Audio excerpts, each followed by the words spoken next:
Hey, I'll see you in Rutherford, New Jersey, Minneapolis, Minnesota, Ontario, California, Davenport, Iowa, Las Vegas, Chicago, and Grand Rapids, Michigan. Go to jimmydore.com for a link for tickets.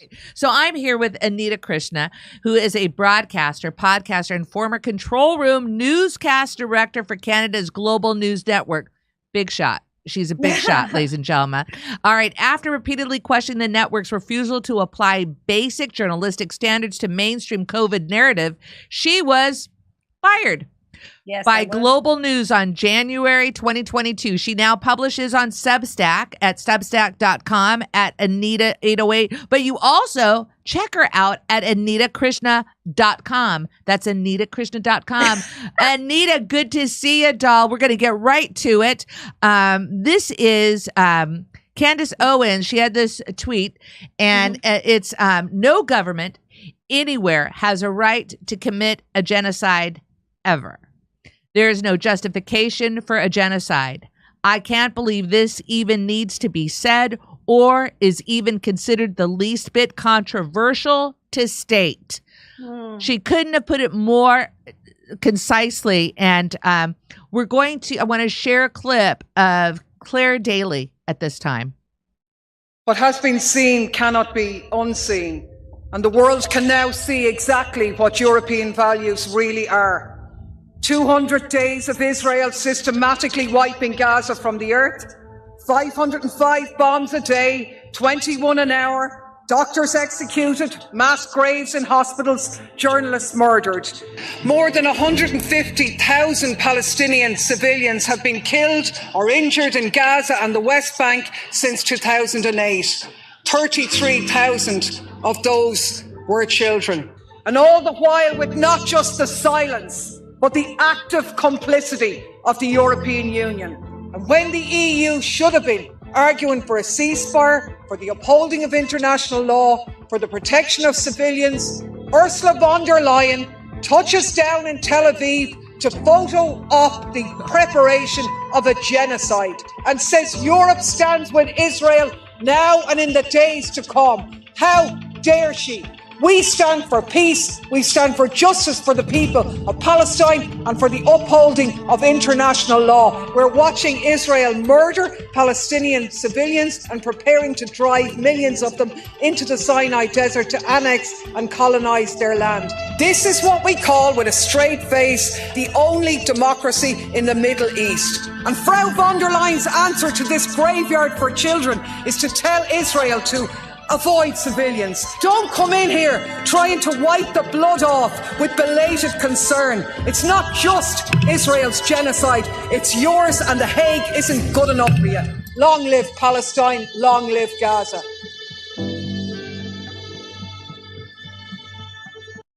She's amazing. Anita, Yes. I wasn't really aware of Clare Daly, I think, until the last 4 years.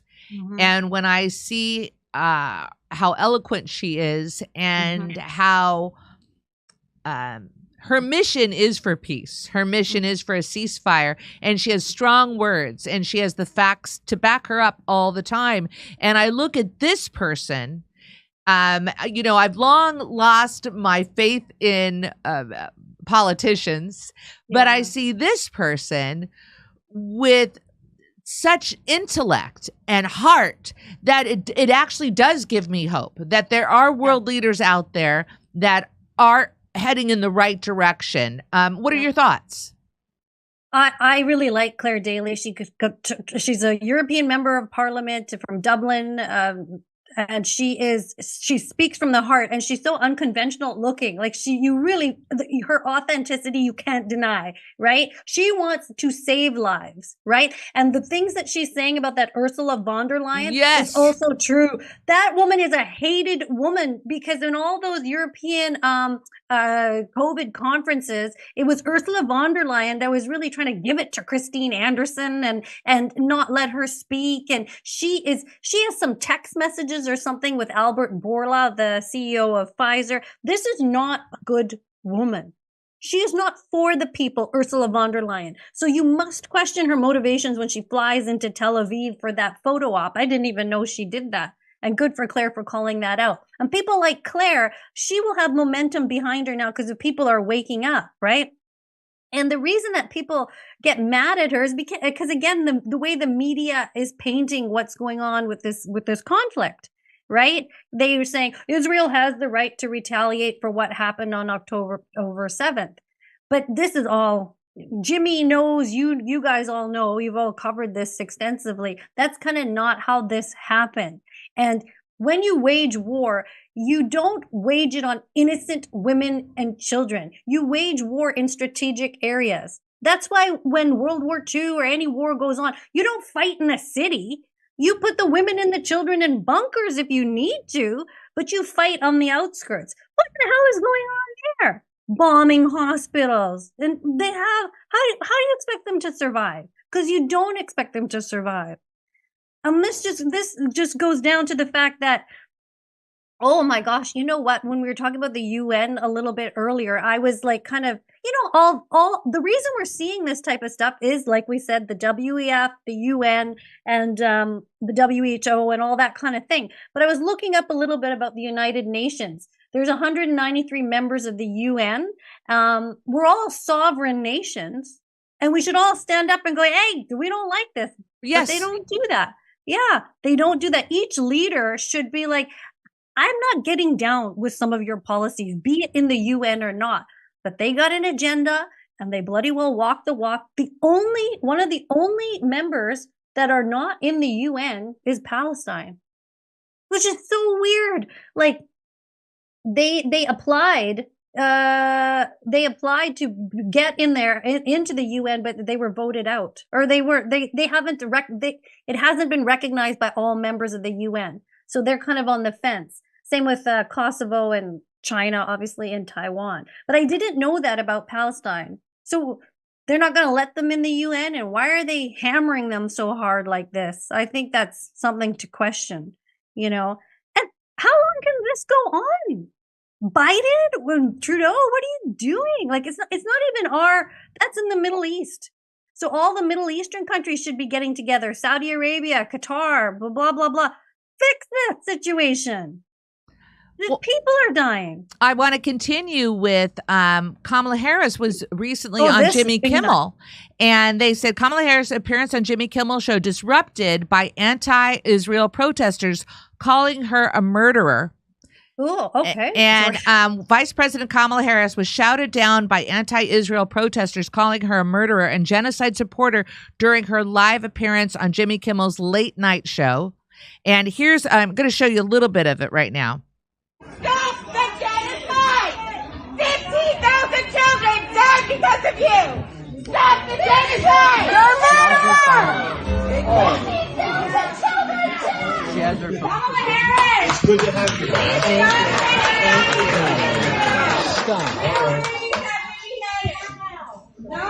thinking! He's like, go on and take his car. You're interrupting my flow. Whatever.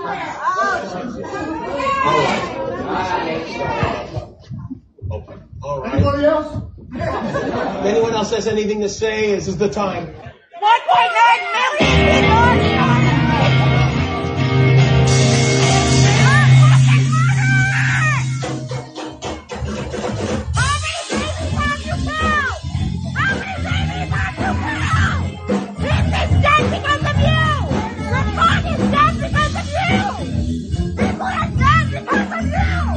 You're a war criminal! The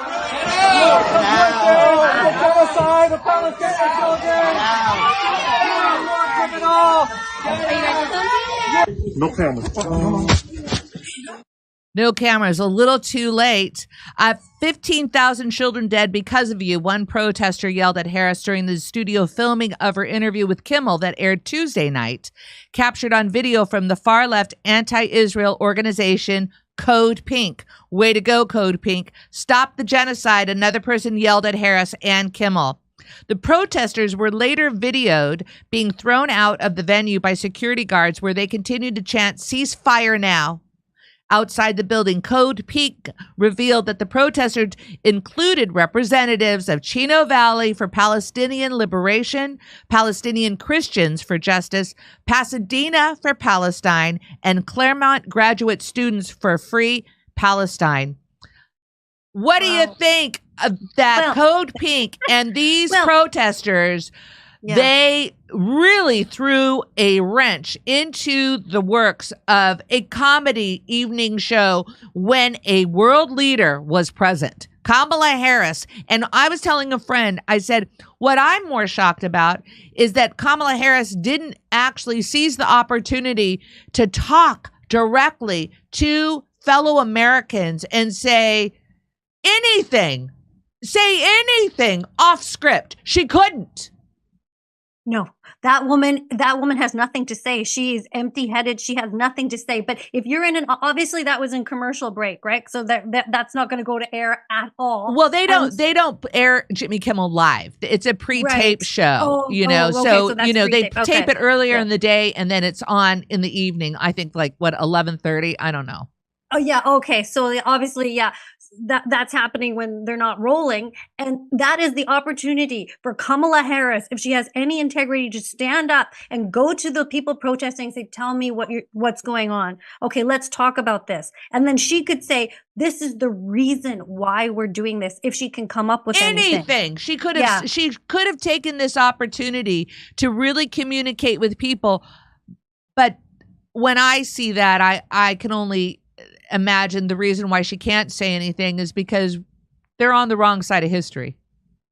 And she doesn't know anything. She doesn't even know why they're there or why they're fighting. I don't think she has any concept of, she just knows she's supposed to support Israel. But she's the vice president. She should say, you know what we're going to do?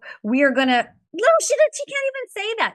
They need aid. Innocent women and children need aid, no matter what you think about how Israel is supposed to protect themselves, or however you think this started in the first place, right? So you get out of that seat and you go up and you talk to the people. You're elected by the people. You're in a room. You're not there to be a promote. You're on a talk show, but you're there as a representative of the government for the people.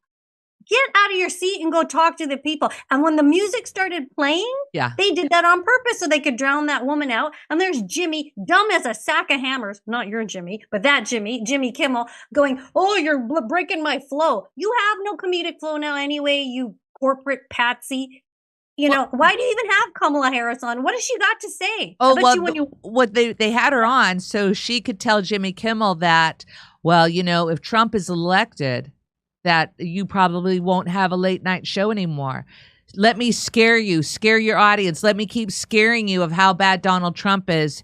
And turns out that the Democrats are really into censorship. It turns out the Democrats are really into imprisoning their rivals. So it's like, that couldn't be any scarier. And the late night talk show hosts seem to be pretty complicit and in lockstep with Biden. Yeah. Hell yeah. I've never seen them make fun of Joe Biden. Send me clips where Jimmy Kimmel makes fun of Joe Biden. Send me clips where Jimmy Kimmel makes fun of Kamala Harris, or what's the other one? Jimmy Fallon, or Stephen Colbert. It's all this scaremongering from the late night talk show hosts, which is pretty fatiguing for me. And I don't watch them. I'm not their target audience. I can't watch them anymore either. They're not funny at all. And even back in the day of Johnny Carson, you're supposed to make fun a little bit of the current president. That's just how it goes. They don't. A little joke here and there, but they're scared to death because they know their little network show would be pulled away or whatever. These people, they don't have a replacement standing by. It's all going to just die anyway because nobody cares. I don't think the ratings are good for these type of shows anyway. Well, Anita Krishna, I've had a blast having you on today. Listen, this was terrific. I'm sure I'm going to see you soon again. Yes. Where can people find you, Anita? Well, you can follow me on Twitter or X, Anita Krishna 1. I have a website, anitakrishna.com, and I have a YouTube channel that I keep getting kicked off of, Anita K. Nobody watches me there because I have such a big mouth. And I have a Rumble channel, which you can find on anitakrishna.com. So I would love if you join me in all the little crazy things I get up to, especially on Rumble. All right. Okay. Thank you so much, Anita. I'll see you in Rutherford, New Jersey, Minneapolis, Minnesota, Ontario, California, Davenport, Iowa, Las Vegas, Chicago, and Grand Rapids, Michigan. Go to jimmydore.com for a link for tickets.